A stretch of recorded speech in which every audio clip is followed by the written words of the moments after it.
Welcome, everybody. Hello, John Aravosis here, using my different camera today, but although they're pretty similar, actually. Hey, guys, welcome. It is Friday, July 5th. Today's show is going to be shorter because I've got a plumber coming, and he may be coming in the next half hour. So just a heads up, when he shows up, the show is over. I'll fill you in a second, but problems with the pipes in the building, basically, but they've got access via my unit because it's backing up here. So unfortunately, let me get TikTok rolling here on my phone, my computer, iPad, that is. And hopefully I will see the, actually, hold on, I'm going to pull this up. So exactly. So he's going to text me when they're coming. Hang on here. Get my TikTok here. 1 second. Zoom. Anyway, introduce yourselves. The usual, that works. Hang on, TikTok. 4th of July. It's no longer a 4th of July hangout. Hang on. All right. Ukraine war update. And then remember, tomorrow we've got the Saturday show tomorrow morning. So be aware of that. I'll talk about that in a second. All right. 1 second here. La, la, la. You can do that, I guess. All right. All right. Going live. Shouldn't be subscriber only. We're going to find out. You never know. Hey, Prexis. All right. All right. This should be working. Hang on. Mirror. And it shouldn't be subscription only or whatever. So hopefully that's normal. Anyway. All right. Welcome, folks. All right. Anyway. Hey, guys. Welcome. Hey, TikTokers. Sorry. Welcome all. All right. All right. We are set. Hello. Hello, TikTok. Hello, Jean-Marc. Hello, Barbara. Anyway, welcome, everybody. I'm emptying my pockets. I hate when you go out and you forget you've got your iPhone cords in your pocket and all the crazy stuff. All right. Anyway, welcome everybody. Welcome. Thank you, Succeed, for the gifts. Thank you, Alan. Thank you, guys. Yeah, we can start. We'll start talking about the British elections, the American election as well. We're going to have a shorter show tonight, probably. Thank you, John. Thank you, McFadge, because there was a plumbing problem in my building, and they had to access it through my unit because it's backing up into my unit, and they had to go get a longer snake. So the guy might be here in the next half hour. When he comes back, I need to sort of end the show and deal with him. But could be immediately, could not be for an hour, so we don't know. So we're gonna hang out and talk until the plumbers show up, and then when the plumber shows up, the show's over. And remember, tomorrow morning we've got our subscriber-only hangout. Who's at Life? Thank you, Life, for the gift. Thank you, Mary Bray. Our subscriber-only hangout tomorrow morning, 11 a.m. Eastern Time, U.S. So make sure to show up for that. My 4th was okay, not eventful. I stayed home to keep the dog from panicking. And fortunately, well, the one good advantage of the dog getting older is her hearing isn't as good. And it at one point, she got scared at one point. Thank you, Mila. At one point, she got scared. I gave her a little pill. She got better. Today, some idiot. I hate these kids. I swear to God, if you become an old man fast living with a dog. But some kids down the block thought it would be funny to set off explosive fireworks in the middle of the street, because wouldn't it be cool to run a car off the road? So they put it in the middle of the street. It was 10 M80s going off. The dog didn't respond. And I was like, you've got to be kidding me. She didn't respond. Oh, hey, Max Trax. Oh, good. You got him today. Excellent. Excellent. The auction items. Yeah, the auction stuff should be arriving to everybody pretty soon, unless you're abroad. Jens has got his stuff arriving a little later because he's in Sweden, but everybody else, you should be getting yours pretty soon. Anyway, yeah, so things are fine. The fireworks, shocking. And they were going off all night last night too, which, until the morning. These idiots, every minute there were firecrackers going off all freaking night, which I've never had it be that bad before. And the dog did not hear it. And I was like, oh, thank God. Previous 4th of July's was literally scared dog, In any case, so welcome everybody. So today I've got some news to fill you in on. We're going to do more of a hangout show, questions and answers, because I've got some plumbers coming. I was mentioning at the beginning of the show, we're having a clog in the drains in the building, and it backed up into my unit, but fortunately it's the building's fault, so I don't have to pay, thank God. But it's backing up in my unit, so they've got to come to my unit and snake. The snake wasn't long enough. They're bringing the longer snake. So long story short is, when the plumber gets back here, thank you, Richard, for the gift. When the plumber gets back here, I need to end the show and help the plumber. So just be aware, if the plumber gets here soon, the show is ending. If the plumber doesn't get here for an hour, we're hanging out for an hour. So just be aware. I'm leaving my phone on beneath me when he calls, he calls. Anyway, so yeah, so I grabbed a little bit of news. To be honest, there isn't a ton of Ukraine news today anyway. I had thought because of the plumber coming and not knowing how long the show was, we could talk about the British elections, the American elections, a little bit of Ukraine news. There is election news front for the Brits and the Americans. Thank you, Vicky. Thank you, Sandria. I know, cue the doorbell. That's what I was thinking, like literally the show starting and they're going to show up. Keep in mind, guys, if you can, please keep providing the gifts. The gifts help support my work. Another way you can support my work is becoming a paid subscriber. You can do that on TikTok and YouTube, both. Among other things, the paid subscribers get a special Saturday show that I am doing tomorrow morning. So 11 a.m. Eastern time, that's 11 a.m. Washington, D.C. or New York City time. I'm in DC. I'll be doing a special show. Thank you, Super Hornet, just for the paid subscribers. It's a much smaller group. It's nice because we sort of, we hang out. It's a much more sort of intimate group. Vlad often joins us. I am going to, now that I'm remembering this, I'm going to send him a message right now. Hey, I'm just thinking, can you join us? Hang on.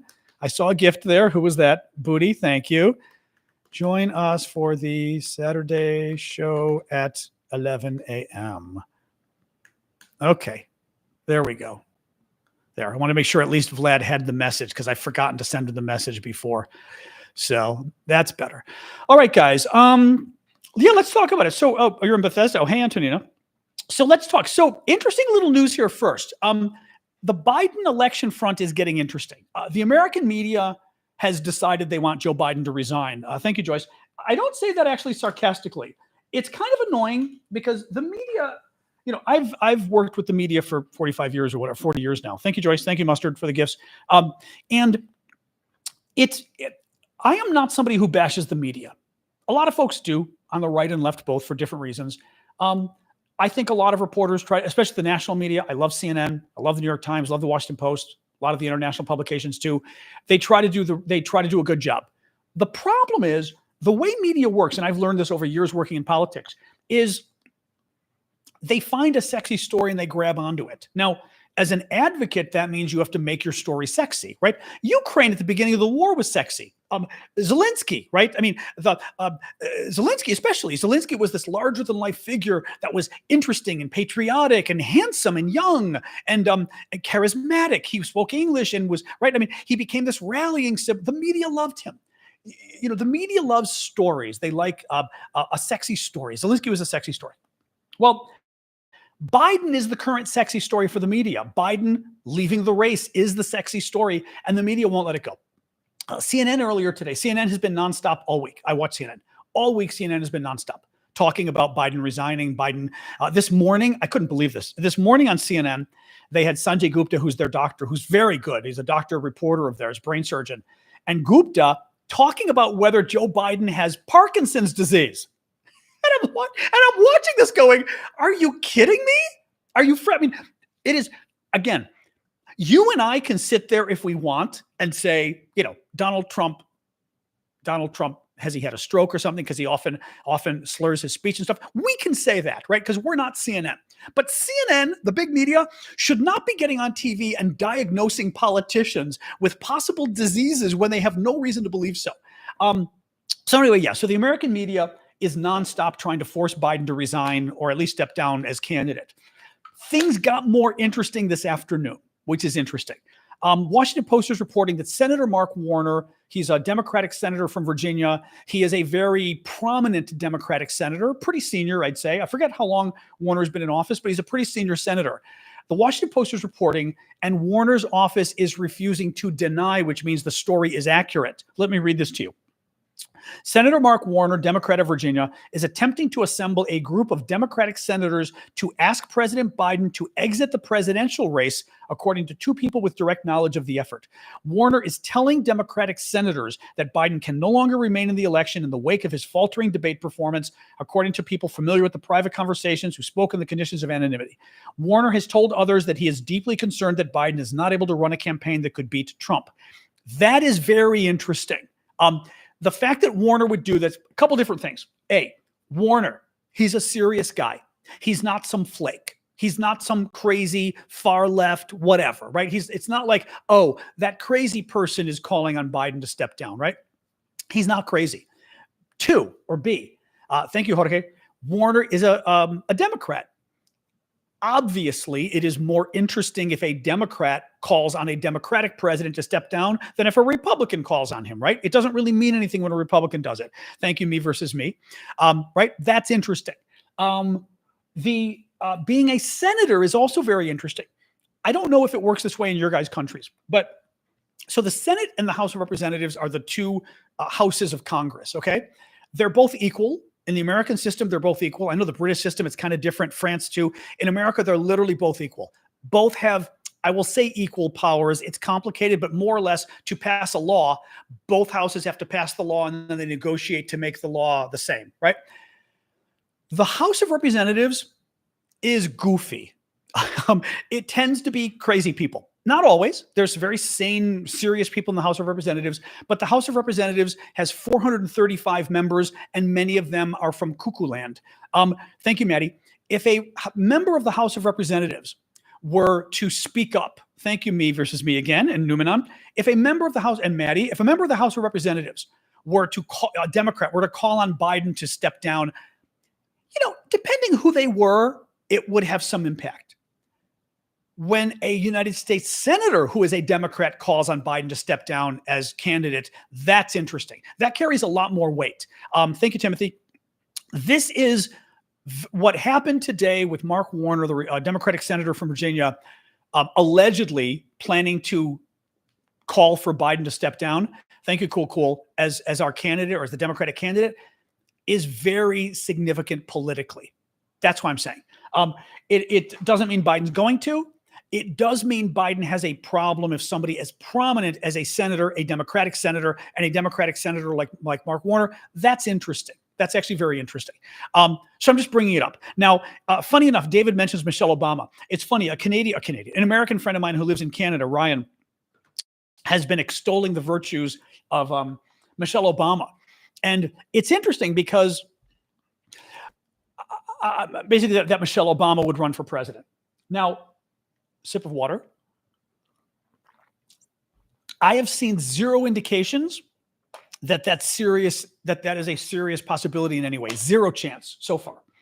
He was asking me in Washington, like, do people talk about Michelle? No, nobody does. I mean, literally, we love her, but literally nobody in this town is seriously thinking, let's get Michelle Obama to become the candidate, right? Thank you, Lamb Chop. No one thinks that. I will say this, and I told Ryan last night, I've met Michelle Obama 3 times. It was very quickly. You guys want to see that? This is the mug. My people were asking for my mug, my water mug. I stand with Ukraine. I met Michelle Obama 3 different times that I went to the White House. I was invited to the White House Christmas party. We have a number of Christmas parties, holiday parties, they call them. They're very nice. They're at the White House. Lots of great food and drink and everything. Thank you, Bryce. My nephew Anthony came with me and got a little bit sloshed. I was like, Anthony, we're at the White House. You can't get drunk. Uncle John, it's okay. I was like, oh, God. Anyway, he was okay, but he got me a little worried my nephew was getting drunk at the White House. You millennials. So we're able to get our photos with the president when you go there. And very long line. You get literally like 3 seconds to talk to the first lady, 3 seconds to talk to the president, and then your photo. So I've had maybe 9 seconds in my life to talk to Michelle Obama. I will say this, she's incredibly impressive. Incredibly impressive. Meeting her, first of all, she's very pretty in person. I think, and again, guys, I'm always honest on this show. I don't try to sugarcoat stuff. I don't think Michelle Obama is very photogenic. I think she photographs badly. I think she looks kind of big and manly or whatever. I think she looks terrible in photos, to be honest. In person, she's lovely. She's a lovely woman. She is tall. She's big, but it's in person, it's impressive. She's very pretty in person. Anyway, she's very in person, and again, we're talking politics here, which is why I'm talking the look of the person, okay? Physically, in person, you meet her and you go, beautiful, strong woman. You walk up and shake her hand, she is bubbling with charisma. Bubbling with charisma. Lynn, give it a rest, okay? I'm going to say this right now. Anybody who doesn't understand that how you look physically matters in politics can leave right now, but I don't want to hear your bullshit, okay? I am not a fan. This is the problem you get on the left. On the right, Of course, they don't care what they say. But on the left, you get people who kind of pull bullshit on you with, don't talk about how she looks. She's running for freaking president, okay? It matters how you look. Michelle Obama is stunning in person. And by the way, Bill Clinton, also stunning in his own way in person. Bill Clinton had these I met Bill Clinton at a meeting for 2 hours. Bill Clinton had these blue eyes that would blow you out of the room. I never knew it until we met him at a meeting. Brilliant man as well. But those eyes, you were like, holy shit. And you understood when you met him what the charm was. In Michelle Obama's case, you will meet her and you will say, first of all, beautiful woman. Second of all, kind of tall, imposing, but imposing in a charismatic, strong way. Sort of the people that are best at politics are very, I'm trying to think of the word here. They almost create a bubble around them, and she's got it. I've always said this. Ted Kennedy, Senator Ted Kennedy was this way. Marion Wright Edelman, who I worked for, who's a longtime civil rights advocate in Washington, she was this way. They almost create a 10-foot bubble of charisma around them, okay? Like a 10-foot bubble of charisma. Michelle Obama's got that. You see her, and you're kind of like, oh my God. Because again, she's pretty, she's tall, she's strong, always smiling. You meet her, and she's like, you're the most important person in the world when you meet her. Again, I talked to her for 3 seconds, 5 seconds. It was nothing. And she, oh my God, you're from Chicago. Where are you from? Oh my God. Met my sister. My sister's a Republican. My sister met Michelle, loved her. She exudes this charisma that is unique in politics. Barack Obama, I met 3 times, shook his hand, and I might as well have been shaking the hand of a dead fish. I mean, and Obama, they say that, like Obama would go to big meetings with the funders, with the donors, and he hated it which I don't blame him, right? I mean, who would want to do that? Like shake hands with donors all day. But it's interesting that, some people are talking about Michelle Obama becoming the candidate, but it is not seriously being discussed in Washington. It's just like somebody brought it up here on the TikTok comments. It's brought up by people, but no one in DC is talking about it. But I'm simply letting you know that it's very interesting because she is an incredibly impressive, charismatic, and of course, intelligent too. I mean, you meet her and you're like, wow, but it's not just intelligence. You meet her and you immediately go, God, I want to get to know this woman. God, I want to have dinner and talk to this woman because she's just there's such a personality. There's such an energy there. Thank you, Pedro. In any case, just mentioning it, we had 2 little super chat comments on YouTube. Marty, CNN is slowly changing political views because of the new owners, Warner Brothers Discovery. I think they are. CNN did this a couple of years ago. There was the new guy that came for a year at CNN, and then he got fired. And he absolutely said he was going to change CNN. CNN was too anti-Trump and this kind of crap. And he tried to make CNN more like pro-Trump or something. Now, CNN was anti-Trump because Trump tried to violently overthrow the government. I mean, there was like a reason CNN had issues with Trump because CNN was being objective news, and objective news has a problem with somebody who tries to violently overthrow the government. But nonetheless, the new guy came. He definitely moved CNN closer to the Republicans. The new guy got thrown out a year later. So I don't know. Chris Licht, that's his name. Thank you, Andy. That's the name, Chris Licht. So who knows? Jens says, do any other candidates have a better chance? Yes. The number one candidate, thank you, me versus me, sip of water, is Kamala Harris, the current vice president. So Kamala Harris is the most obvious choice, okay? If you're going to replace the president, it's going to be a potential bloodbath. That would be the first concern. There's a lot of concerns here. One concern, Biden decides he doesn't want to run for president. Does he step down as president or does he just step down as the candidate? Because there's an argument to be made that if Biden were to step down, maybe he should just step down as president and let Kamala Harris, the vice president, become president for the next 5 months. Because if she becomes president for the next 5 months, it gives her the experience and the platform, a stage to say, look, I am president, right? I can do this job. I am doing this job. So there's an argument to be made there. There's also an argument to be made that Biden stepping down as president makes an even bigger shock that, oh my God, like it shakes things up too much. Who knows? Kamala Harris is the obvious choice. I'm not saying she's the best choice. I'm saying right now she's the obvious choice because she's the vice president. I was talking about a bloodbath. I think you run the risk if Biden steps down of sort of a war among Democrats of who gets to replace him, right? If it's not Kamala, I can never pronounce her name right. If it's not Kamala Harris, it could be Gavin Newsom, the governor of California. It could be Pete Buttigieg, right? It could be Elizabeth Warren, it could be Bernie Sanders. Basically, everybody who ran last time in 2020 that Biden beat, it could be any of them. Well, if the floor gets opened to them, Bernie supporters are going to fight with Elizabeth Warren supporters, are going to fight with Pete supporters, are going to fight with Kamala Harris supporters. You're going to have a whole bunch of Democratic factions pissed off at each other 5 months before the election. Now, in Europe, 5 months before an election is nothing, right? I mean, you're gonna laugh at this. Britain had its elections yesterday. They picked a new prime minister. They picked a new head of the government yesterday, last night. He's already the prime minister today, guys. I mean, for Americans, that's insane. We pick the new president November 4th or so. It's the first Tuesday of November. The new president then gets installed, inaugurated, sworn into office January 20th, 3 months later. Well, 2.5 months later. Okay? 2.5 months later, the president gets installed in America after the election. Literally in Britain, the new guy is already prime minister from the election that was last night. It's amazing. They have 6-week elections. In America, the elections go on for 2 years for president. So the idea of picking somebody new 4.5 months before the election, is it 4.5 months or is it 4 months now? July? 4 months now. We're 4 months before the election. That's considered, oh my God, that's not much time. Any case, so if you don't pick Kamala Harris, you run the danger of a war between Democratic factions, right?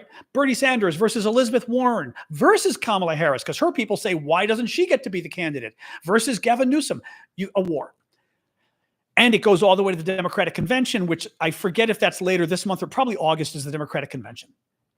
If you pick Kamala Harris as the nominee, you get rid of the political fighting. Why? Because she's the vice president. If you pick the current vice president as the nominee, it makes sense, right? Because that's her job. The vice president's job is literally to fill the role of the president if the president cannot fulfill it.